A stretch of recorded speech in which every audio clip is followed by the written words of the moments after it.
di sebuah kampung kecil di lereng perbukitan Jawa Tengah, ada satu tempat yang tidak pernah disebut dengan suara keras. Sumur tua di belakang musala. Musala itu berdiri sejak tahun ke-1952.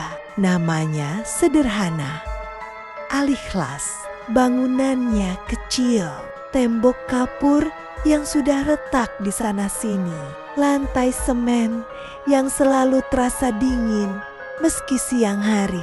Tapi bukan musalanya yang orang hindari, melainkan sumur di belakangnya.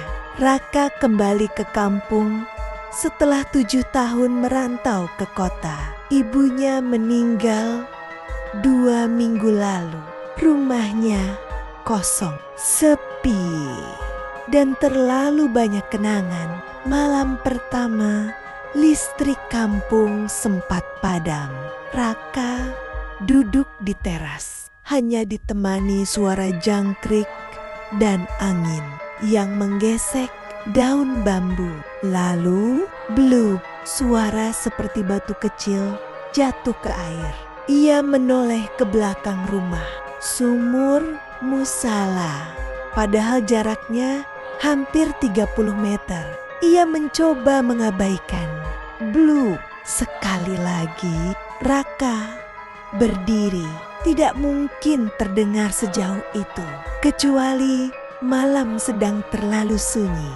Ia berjalan pelan melewati pagar kayu, menyusuri jalan setapak menuju musala. Pintu musala terkunci, lampu padam. Tapi sumur itu tidak pernah ditutup. Tidak ada katrol, tidak ada ember, hanya lingkaran batu tua dengan lumut hijau menempel di bibirnya. Raka mendekat. Udara di sekitar sumur terasa lebih dingin. Ia menyalakan senter ponsel dan mengarahkannya ke dalam. Airnya hitam, tidak memantulkan cahaya, seolah bukan air. Lalu senter berkedip dan di dalam kegelapan itu terdengar suara pelan. Raka membeku. Itu suara ibunya. Keesokan paginya, Raka bertanya pada Pak Lurah. Pria tua itu terdiam lama sebelum menjawab. Sumur itu sudah ditutup sejak lama. Secara adat ditutup. Bagaimana? Tidak ada penutupnya. Maksud saya tidak boleh dipakai. Dulu tahun 1963 ada seorang anak hilang saat bermain di sekitar musala. Tidak pernah ditemukan. 3 hari kemudian air sumur naik sendiri, meluap, dan di permukaan air ada rambut panjang mengambang. Sejak itu, warga tidak pernah mengambil air dari sana. Sumur itu dibiarkan. Tapi tiap beberapa tahun, selalu ada yang mengaku mendengar suara dari dalamnya. Biasanya suara orang yang sudah meninggal dan selalu terdengar memanggil nama. Raka tidak percaya tahayul. Malam kedua, ia kembali. Kali ini membawa tali dan batu. Ia ingin membuktikan ada sesuatu di dasar sumur. Ia mengikat batu pada tali dan menjatuhkannya. 1 meter, 2 meter, 3 meter. Tidak ada suara air tersentuh. Tali terus turun. 10 meter, 20 meter, 30 meter. Tangan Raka mulai gemetar. Ini tidak mungkin. Sumur kampung biasanya hanya sedalam belasan meter. Tiba-tiba tali tertarik dari bawah kuat, seolah ada yang memegang ujungnya. Raka refleks menarik balik. Berat, bukan seperti batu, lebih seperti sesuatu yang ikut naik. Dan dari dalam sumur terdengar suara napas basah, dekat. Ra, kenapa lama sekali? Raka terjatuh mundur saat tali terlepas. Dari dalam sumur terdengar bunyi gesekan, seperti kuku menggaruk dinding batu. Lalu suara basah, seperti tubuh yang merayap pelan. Raka berdiri dan menyorotkan senter lagi. Airnya bergerak, tidak bergelombang, tapi berputar. Di tengah pusaran gelap itu, sesuatu muncul. Bukan kepala, bukan tangan, melainkan wajah. Terlalu pucat, terlalu lebar. Matanya terbuka, tapi tidak ada bola mata. Hanya rongga kosong. Mulutnya tersenyum, dan wajah itu mirip ibunya. Tapi bukan. Kulitnya retak seperti tanah kering. Dari sela retakan keluar cairan hitam. Tiba-tiba wajah itu membuka mulutnya lebih lebar. Tidak wajar, seolah rahangnya terlepas. Dan dari dalam mulut itu ada wajah lain. Anak kecil dengan rambut basah menutupi mata. Raka mundur, tersandung. Dan saat ia bangkit, sumur itu kembali diam. Airnya tenang, seolah tidak pernah ada apa-apa. Besok paginya, warga kampung berkumpul karena Raka hilang. Yang ditemukan hanya tali panjang tergeletak di dekat sumur dan bekas jejak kaki mengarah ke bibir sumur. Tidak ada tanda perlawanan, tidak ada darah. Hanya satu hal aneh, di dinding batu sumur ada bekas sidik jari basah, banyak sekali, seolah puluhan tangan pernah mencoba naik, tapi tidak pernah berhasil keluar.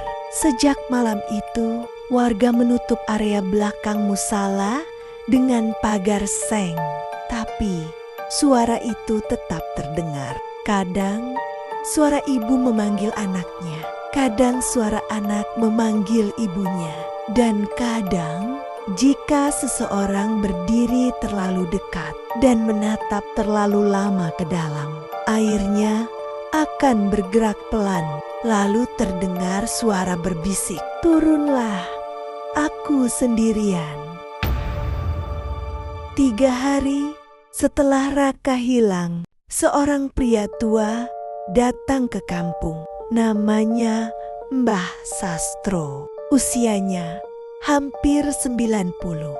Ia sudah lama tinggal di kota, tapi mendengar kabar tentang sumur itu membuatnya kembali. Saat berdiri di belakang musala, wajahnya langsung pucat. "Ini bukan sumur," katanya lirih. "Dulu, jauh sebelum musala dibangun, tahun 1952, tempat itu adalah tanah kosong milik seorang dalang tua.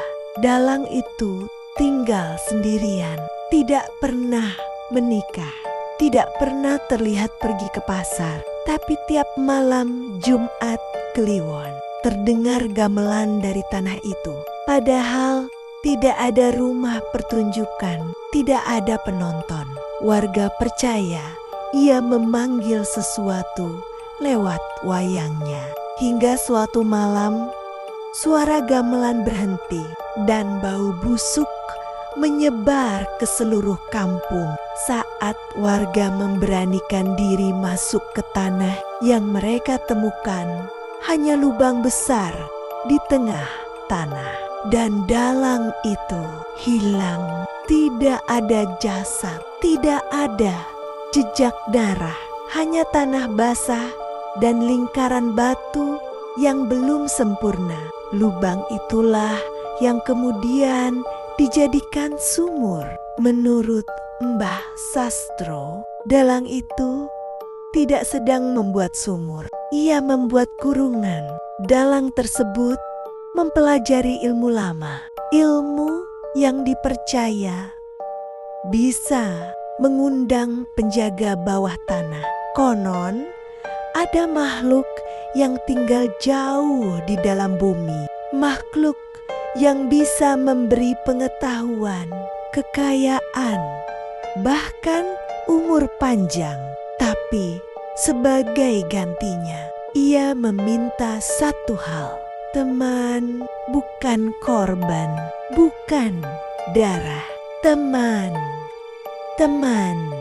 Makhluk itu tidak membunuh dengan cepat. Ia memanggil, meniru suara orang yang dirindukan, mengambil rupa orang yang dicintai. Dan ketika seseorang turun dengan kemauan sendiri, ia tidak pernah naik lagi. Dalang itu kemungkinan besar menjadi teman pertama. Lubang itu kemudian ditutup batu, lalu bertahan-tahan, kemudian dibangun musala di atasnya. Bukan untuk ibadah semata, tapi untuk menahan sesuatu. Suara azan, doa, ayat suci sebagai penutup, sebagai penekan. Malam Jumat berikutnya, listrik kampung kembali padam. Dan untuk pertama kalinya sejak Raka hilang, suara azan maghrib dari musala tidak terdengar. Marbot musala ditemukan pingsan di dalam. Katanya, ia mendengar seseorang mengetuk pintu belakang pelan 3 kali. Saat dibuka, tidak ada siapa-siapa, hanya suara dari sumur. Allahu, terpotong, seolah ada yang mencoba meniru azan, tapi salah. Nada terlalu rendah, terlalu dalam, seperti datang dari perut bumi. Malam itu, beberapa warga bersumpah melihat sesuatu berdiri di dekat sumur. Bentuknya tinggi, terlalu kurus, kepalanya miring, tidak wajar, dan dari wajahnya tergantung kulit seperti topeng setengah lepas. Kulit itu mirip wajah Raka, tersenyum. Mbah Sastro meminta warga menutup sumur dengan cor semen. Pagi hari mereka bekerja bersama, menuang semen ke dalam, menutup lingkaran batu itu. Saat semen hampir penuh, tiba-tiba terdengar suara dari bawah. Bukan teriakan, bukan tangisan, tapi suara banyak orang berbicara bersamaan, berbisik, menawar, memanggil nama-nama warga satu persatu. Beberapa orang langsung menjatuhkan ember semen dan lari, tapi pekerjaan tetap diselesaikan. Sumur itu akhirnya tertutup rata. Tenang, Riko, hening. 2 minggu berlalu, tidak ada suara lagi, tidak ada bisikan. Warga mulai merasa lega. Sampai suatu sore, seorang anak kecil bermain bola di belakang musala. Bolanya menggelinding ke tanah yang sudah dicor. Anak itu berhenti, menunduk di permukaan semen yang sudah kering sempurna. Ada retakan tipis membentuk lingkaran, dan dari celah kecil itu terdengar suara pelan. Sudah gelap, temani aku. Anak itu tersenyum dan melangkah mendekat.